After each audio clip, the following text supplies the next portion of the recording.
Office of Problem Gambling, and there is one entire accident to report. It's in Riverside, eastbound 91, right before Adams. They call that Monday morning slow. Yeah, exactly. And it's got the right lane blocked, so eastbound 91 before Adams. Look out, brace for brake lights. And no one chooses to become a gambling addict, but they can choose to get help from a professional counselor.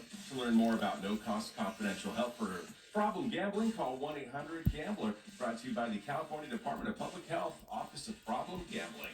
It's Greg Goring, that's your Alt 98.7 traffic. So, Revy, how was the smokehouse?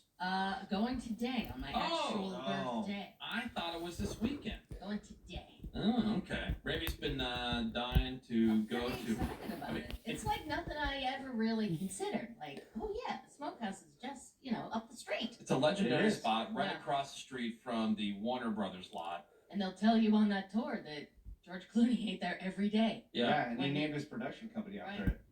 Because he loved it so much. And I remember going there for the first time, and like everybody's telling these stories. And it was good.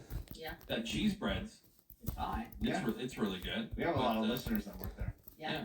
But Ravy checking it off her to-do list. Yeah. You've been here for what, 9 years? I know. Exactly. It's right down the street from us. I know. 2 minutes away. You live in Burbank? I know. You heard about it? Did you know it's right down the street, right? Yeah, right down the street. Yeah, it's right there. Now, Ravy, it's often closed for filming. Yeah. Watch this be a day. Oh. We have a res. Oh, all right. So I think we're good.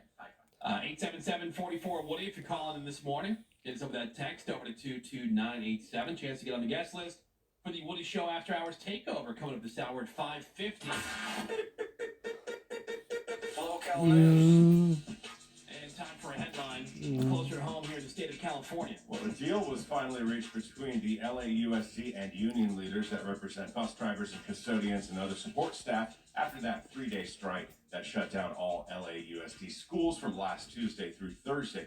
So they reached that deal on Friday. It includes retroactive raises that go back to 2021, plus pay raises for this coming July and then next January. That, if you add it all up, will total about 30% in raises. I saw this quote, and again, we're talking about the lunch ladies and the school bus drivers, right? And custodians and whatnot. Custodians. Yeah, right. Okay, so the school district, or somebody from the school district made a comment about like, well, we just wanted to show that we appreciate all the hard work during COVID. What do you mean during COVID? The schools were closed.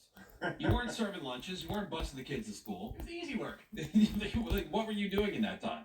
Well, interesting you bring that up. The agreement sets the district minimum wage at $22.52 an hour and gives a one-time $1,000 raise for any employee who's been working with the district since 2020 in order to, quote, thank them for working during the pandemic. There you go. Okay, $1,000. So, which is fine. I don't care. Look, if you guys can figure it out and you can make financial sense of it and whatever, and people get what they great. That's all great. But like bus drivers and the lunch ladies didn't do dick. Like the TAs the and lockdown. stuff were probably doing something. They were doing stuff. Also, free health care provided for any employee working at least 4 hours a day. Now, the deal still has to be voted on by the school board and the full union, but they say it's expected to pass handily. All right. Okay. So First of all, exactly. Okay. You would love that. 3 LAPD officers are suing an anti-police website. It's called killercop.com because their photos appeared on that site along with the so-called bounty on those officers. So the lawsuit is demanding their photos be taken down from the site, have all other identifying info deleted from it. And it's the first lawsuit that stems from this public records request that led the LAPD to release the names and photos of every single sworn officer, over 9,000 of them. And after that release, there have been some tweets about rewards for killing some cops by a guy named Stephen Sutcliffe, who says this is his First Amendment right to make statements like that. Is it? I think a judge's going to disagree with that one. Yeah. You can't do that. No. So to make things worse now, a bunch of undercover cops with the LAPD are expected to sue the LAPD for including them on that list of officers that was released.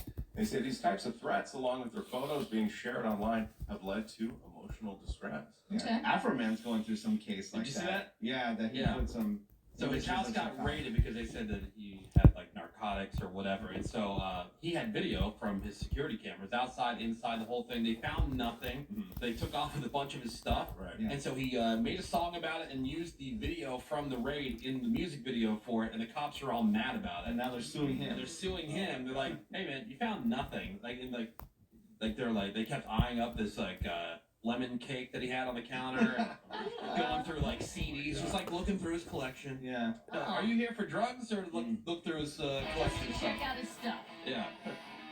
Pretty fun. That's the because I got high guy. Yeah, Afro right, Man. right. Well, that's the latest one. All right. What about the forecast today, Sammy? Partly cloudy today, high of 71 in the valley, 72 for downtown, 72 for Orange County, and 60s along the coast. It is the Woody Show. All 98.